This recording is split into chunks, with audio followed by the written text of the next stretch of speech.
My name is Kelly Brook, and I'm 43 years old. I don't have any kids from my second marriage. My husband is a kind man who never misses our monthly dates, no matter how busy he gets. He always keeps his promises. I know I shouldn't compare him to my first husband, but I've never regretted my divorce, and I've never regretted getting remarried. This month is our 8th wedding anniversary. My husband reserved a table at a fancy restaurant with a view of the sea. I thought we were going to have a wonderful time, but then I ran into the last person I wanted to see, Jeremy Clarkson, my ex-husband from 13 years ago. We were about to leave the restaurant after finishing our meal when my husband excused himself to go to the restroom. I was admiring the ocean view from the window, thinking about the beautiful moments my husband and I had spent looking at the sea together. Just then, I heard someone call my name. When I turned around, I saw Jeremy. "Hey, what's so beautiful? Do you think a regular ocean looks nice to someone like you, who's basically broke?" "Jeremy, long time no see. Why are you here?" "Why am I here? I should be asking you that," Jeremy said, sitting down in the chair my husband had been using, looking at me as if I was a joke. I put up with those eyes for a whole decade of our marriage. I never thought I'd run into you here. Can someone like you, who doesn't have much money, really eat at a fancy place like this? Can you even afford it? Or is this a once-in-a-lifetime thing? It's our wedding anniversary. Ah, I see. Poor people can only come to places like this on anniversaries, huh? I come here often, you know. You're still pathetic. Isn't there someone with you? Yeah, there is. I just sent her to pay. You know, handling money is a woman's job. I thought to myself that he was still the same, always belittling women. Then I saw her his lover from 13 years ago. She had aged quite a bit. Her beauty was half of what it used to be, and she looked worn out from life. I guess Jeremy has been living the good life while his wife suffers. You're still wearing shabby clothes, aren't you? Aren't you embarrassed to dress so poorly? Talking to such a terrible man like him makes me feel sick. I turned my eyes toward the restroom, hoping my husband would return soon, and there he was. He had been watching us for a while as I was talking to another man. Seeing the confusion on my face, he approached us. "Excuse me, do you need something from my wife?" "Your wife? This woman is your wife." "Yes, what do you need?" "You also look poor. I guess poor women always remarry poor men." "Please don't be rude. My husband is a very respectable man." Jeremy snorted in disapproval at my response. "Imph, you must be just a useless broke man then." He glared at my husband. I thought to myself, this man really hasn't changed at all. Jeremy was always very selfish. Although he worked for a big company, it was unclear if he was really good at his job. He was good at sucking up to his boss, though. He blamed his mistakes on his juniors and loudly claimed their achievements were because of his guidance. How he managed to climb the corporate ladder is beyond me, but by the time we divorced, he had become a manager. Jeremy always claimed he was an elite employee, but I never thought of him that way. I graduated from a prestigious university, Jeremy would always brag. Not just any university, but one of those special ones. When I was dating him, I believed his exaggerated stories and thought he was really smart. But when we got married, I discovered that was his only real talent. Plus, he constantly put me down, even though I only completed high school. "Your parents were too poor to send you to university, right? But it's good for you. You didn't have the brains for it anyway. If your family had been rich, you would have had to go to university, but it would have been impossible for someone as stupid as you." "My family wasn't poor. I just wanted to start working sooner rather than going to college."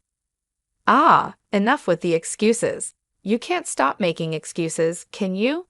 You're an incompetent woman after all. But it's good for women, isn't it? Even if they're incompetent or stupid, as long as they have good looks, they can get by. If they catch a competent man, they can live well. I never thought he would say such things before we got married, so his change after marriage was shocking.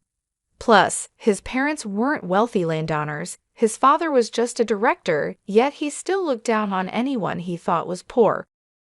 You really can't do anything right. You're bad at cooking, you can't clean, and you can't even have kids. Marrying you was a huge mistake, he would say.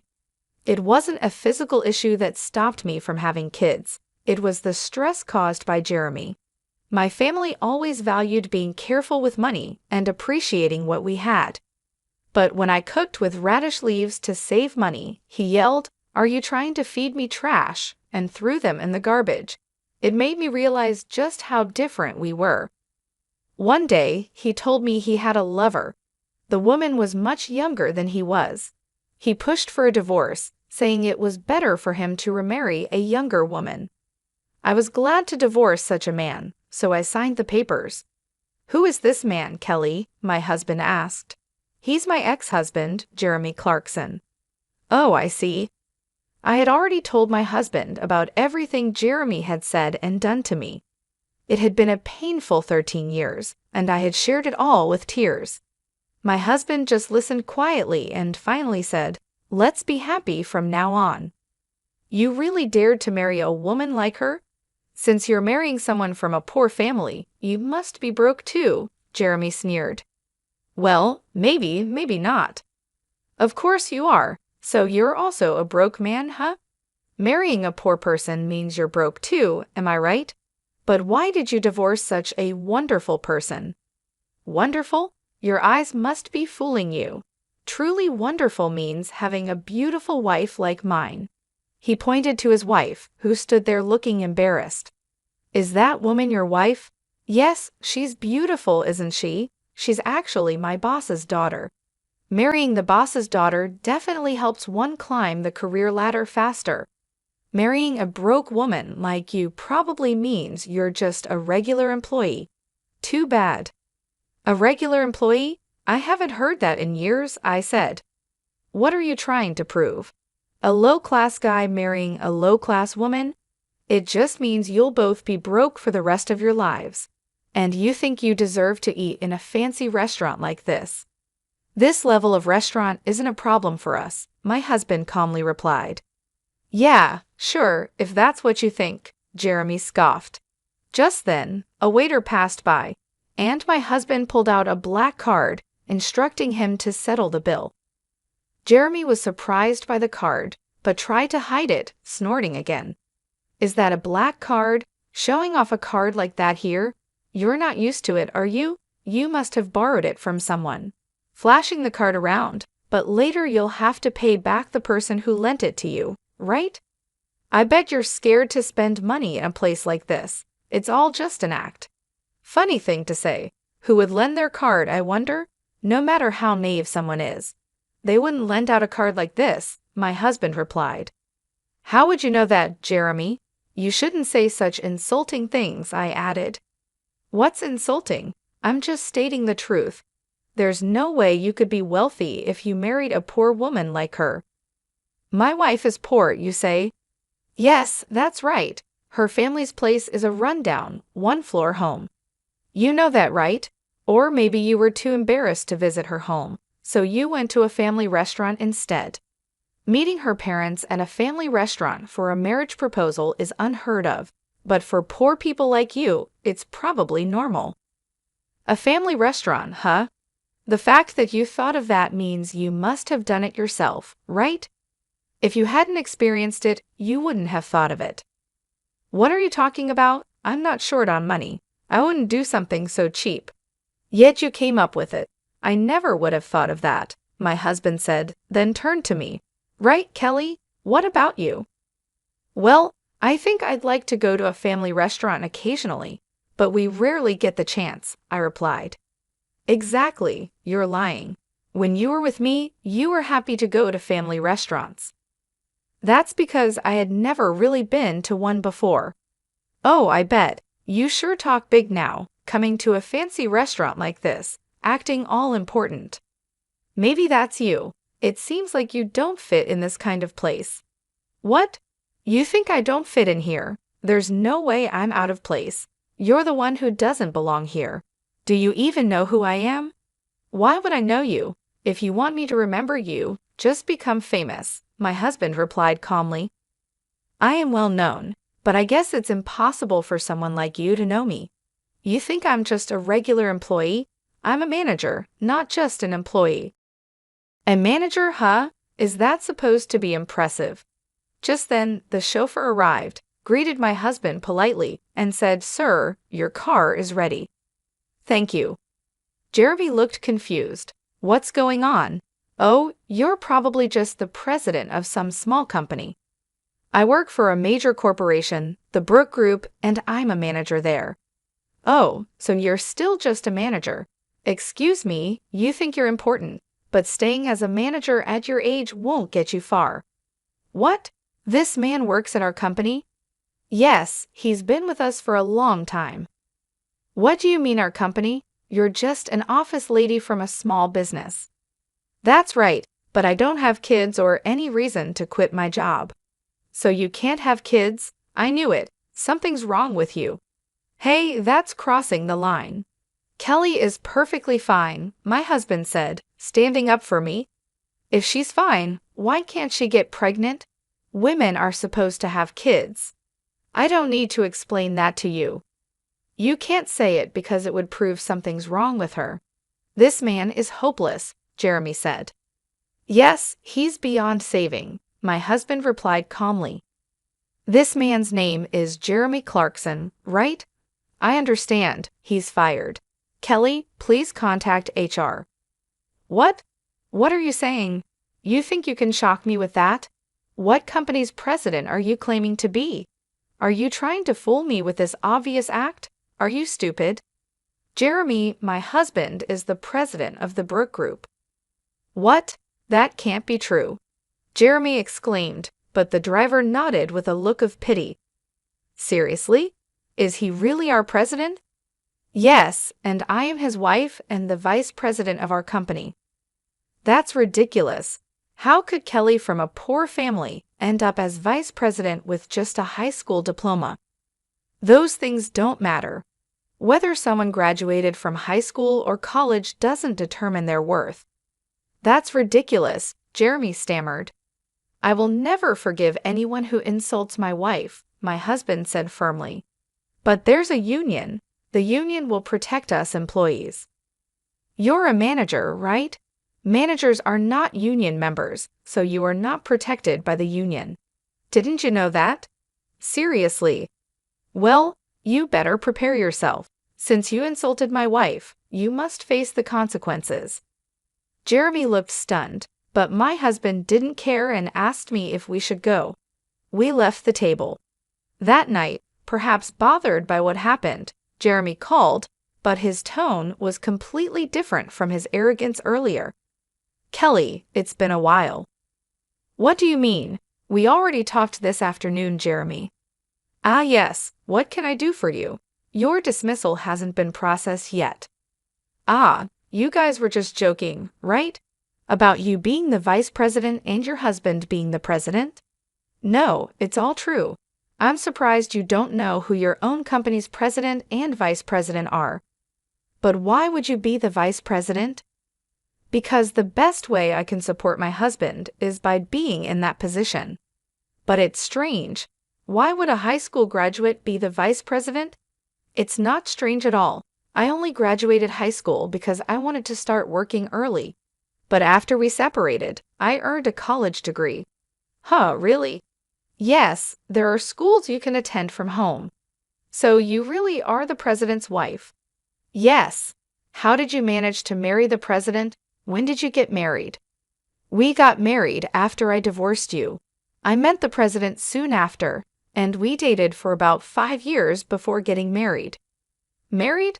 Why would the president take an interest in someone like you? Stop being so rude.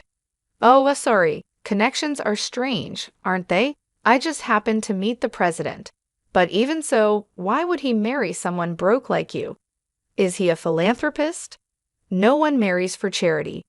If he's not a philanthropist, did he marry you to make you his slave? Maybe today you got lucky and got taken to a fancy restaurant, But usually, you must be having plain meals and living a difficult life where you can't even buy what you like, right? Why would you think that? That's not true at all. You're the only one who would do such a thing. There's no way you could marry such a rich man. Why do you think so? Rich people have connections with politicians and other wealthy people. If a poorly raised woman like you shows up at their parties, it would embarrass the president. Or maybe he lets his mistress attend those instead. You're making wild assumptions. If you keep looking down on me like this, you'll truly regret it. I'm just concerned for you. A woman with a poor upbringing like you marrying a rich man like the president will only suffer. A regular employee's husband would suit you better. Marrying someone richer than me, you must be a foolish woman who can't see ahead. Who's the fool here? If you called just to say that, I'm hanging up. No, wait, I'm not trying to insult you. It's just true that you come from poverty, and that can't be helped. Thinking I'm looking down on you for that is completely wrong. You say I come from a poor family, but my father is wealthy. Your family is poorer than mine. I didn't mention it back then because of your pride, but your family home isn't even half the size of mine. Your father is just a department head, and you're still just a manager. That's not true.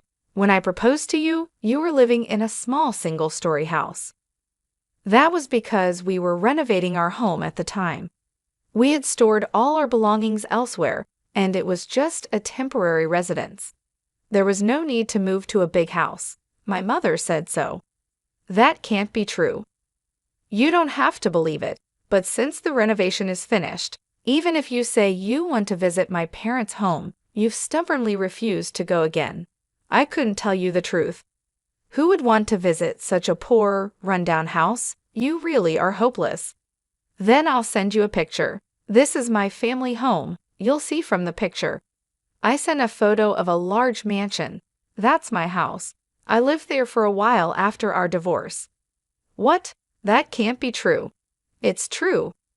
If this is true, then why were you working as an office lady in a small company? If you're so rich, you wouldn't need to work. And if you did work, wouldn't it be at a large corporation? My father is the president of a major company. That company was a new one he started.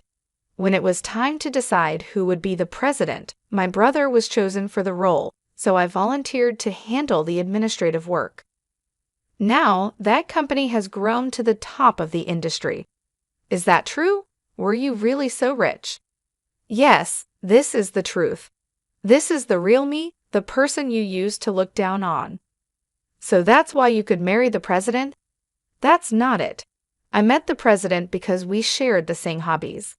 We met through our interests and hit it off. He didn't know I was from a wealthy family, and I didn't know he was the president. So you're at the company where I work because of that. How long have you been at that company? I joined right after our divorce. I had a connection by chance. Why? When you were with me, you were just a clerk at your brother's company. After we divorced, you changed jobs. That's right. My brother's company grew a lot, and he told me it was time to do what I love. So I decided to pursue what I always wanted to do. Then, just as a senior position became vacant, they offered me the job. But at that stage, I still had no connection with the president. He was still someone high up, out of reach. I don't understand. How can you have connections like that? Do rich people just connect with other rich people? That's why I'm saying those things don't matter. It's your mindset that's holding you back as just a manager. I wonder why your wife hasn't gotten tired of you yet. She can't get tired of me. I'm supporting her. Keep up with that attitude, and you'll get what's coming to you. Anyway, that's the situation, so stop belittling me already. I wasn't trying to belittle you. I really thought you were poor. About that dismissal you mentioned this afternoon. Oh yes, your dismissal.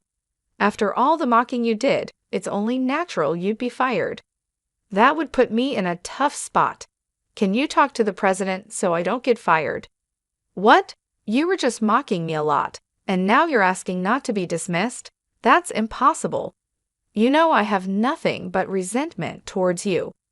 Why? The fact that you don't think you're resented is truly surprising. What have I done to you? There's too much to even remember. It's that much. I bet your wife thinks the same as me. Why don't you ask her what she really thinks? Though I doubt she'll tell you. I only said those things because I thought you were poor. Why do you think I'm mocking you when I'm just being honest? Once words are spoken, they can't be taken back. You should understand that as an adult. I do understand that. Then you should understand why you're being dismissed, right? No, I don't understand at all. Please, I'll be in trouble if I'm fired. If it were just about this afternoon, the president might have overlooked it, but then you had to call and ask all these questions. My husband is here now, frowning.